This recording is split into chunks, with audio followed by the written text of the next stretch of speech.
One of our big goals is to make sure that we can help our Spanish and Chinese immersion. A good place to start is to talk about why we're going to take students on a trip. First, you cannot understand a culture until you've experienced it. There's one thing to sit in a class and to learn a language and to learn about culture. There's another to have actually been there and connect with those people, connect with those places. So this is going to be an extremely valuable experience for their language learning and also understanding the culture where that language is spoken. Student motivation is another reason why we want to take students on a trip. We want them to stay engaged in the program and excited for what's coming. Students will have completed their 11th year of immersion by the time they go on this trip. This trip will help motivate the students to continue putting an effort into the program. The students' Spanish social studies curriculum goes over Spanish conquerors in the Mayan Empire. This trip will give them real experiences with places, like we said earlier, places they've learned about only in books and in class.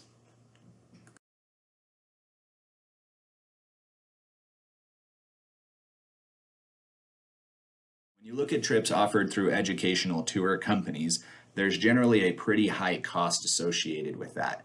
Our goal is to provide a trip that gives them great experiences but isn't going to be so expensive. So here are some examples, some quotes that I found. Some of these are for China, but this one is for going to Peru, and it's a culture and service experience. And 9 days, and the student price is $3,765.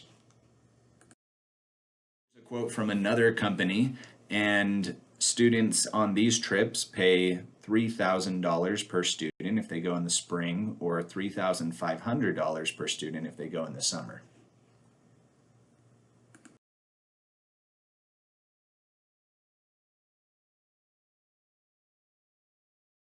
Student trips aren't unique to immersion. There are many groups at the high school that will go on trips similar to what we're planning.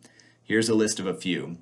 Trip to Southern California on a charter bus. The cost was $750 per student. Trip to New York City on a charter bus and flight. The cost was $1,500 per student. Trip to Southern California on a charter bus. The trip cost $1,000 per student. Those are all for the high school choir. The high school band, they had a trip to Southern California on a charter bus, and that cost was $800 per student.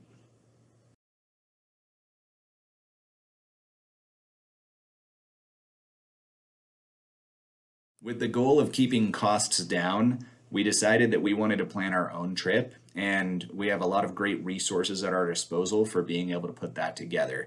The next few slides are going to outline what we've put together in the proposal that we're making for this trip. It's going to be a 7-day trip to the Yucatan Peninsula, and on the map you can see that's down in southern Mexico.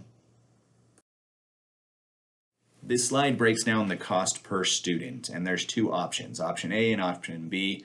Option A is a shared room, and option B is a single room, and we put the caveat on there as available. For a shared room, the total cost per student would be $1,800. For a single room, if that's something that you're wanting to do, the total cost would be $2,000.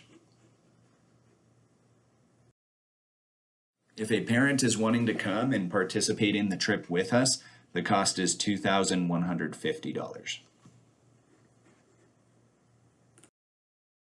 Next few slides are going to go over the itinerary of the trip.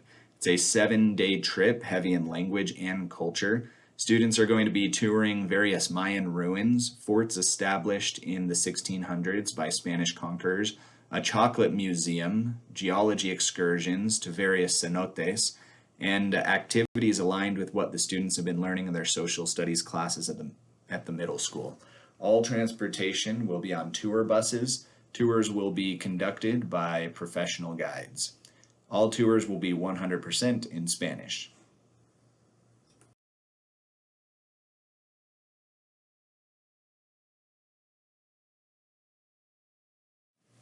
On day one, the plan is to fly from Salt Lake City to Mérida, Mexico. From the airport, we'll get a shuttle to our hotel. We'll have time to settle in. And the plan for that day is to go on a tour of Mérida Cathedral and Plaza. Day 2, we'll be visiting the Uxmal ruins, Kaaba ruins, and the Chocolate History Museum. Day 3, we're going to visit Bicol for demonstrations of making Panama hats. We're also going to visit Campeche to see Old Fort and Walled City. And then we're going to give the kids a chance to hang out on the beach. On day 4, we're going to tour a little bit more of the city of Mérida. That tour is going to include the Canton Palace, Monument de la Patria, Itzimna, which is a traditional neighborhood of San Sebastian, the theater, and the Museum of Yucatan Gastronomy. Later that day, we're also going to go do a tour of some cenotes. Day 5, we're going to take a trip to Celestun to take a boat ride through mangrove forests and see flamingos. We're also going to make that a little bit more of a down day and allow the kids to be on the beach.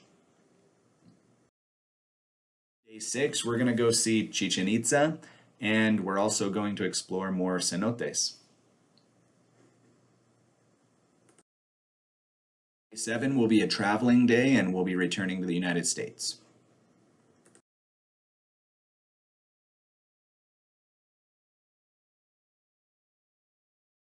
We want our kids to have an amazing time on this trip during all of those activities. A big part of that is making safety our number one concern.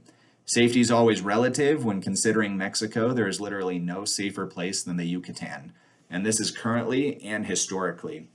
Yucatan leads Mexico in the National Peace Index, scoring better than Idaho on the United States Peace Index. In most UN statistics on crime, the international homicide rate in the Yucatan is 2.14. Idaho has a very similar rate of 2.0. And just for comparison, Louisiana is 10.3 and Washington, D.C. is 15.9. You can look into statistics on kidnapping as well, and where we see that, there's no concern either.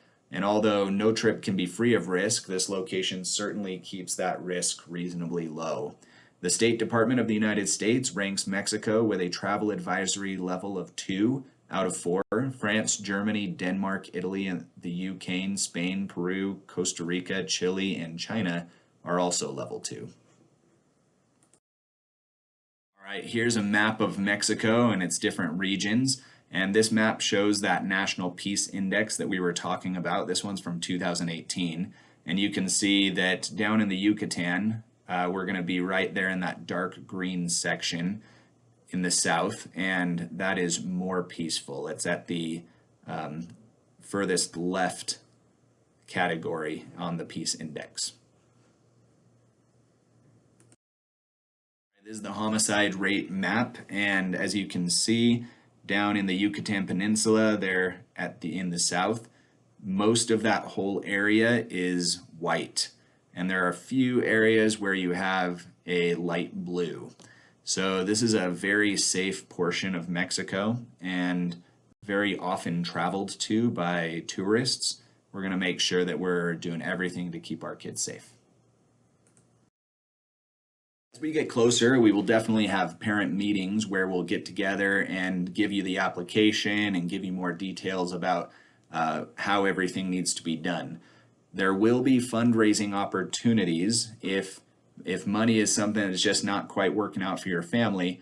Definitely get on those fundraising opportunities and have your kid raise the money to be able to go on this trip with us. It's going to be great.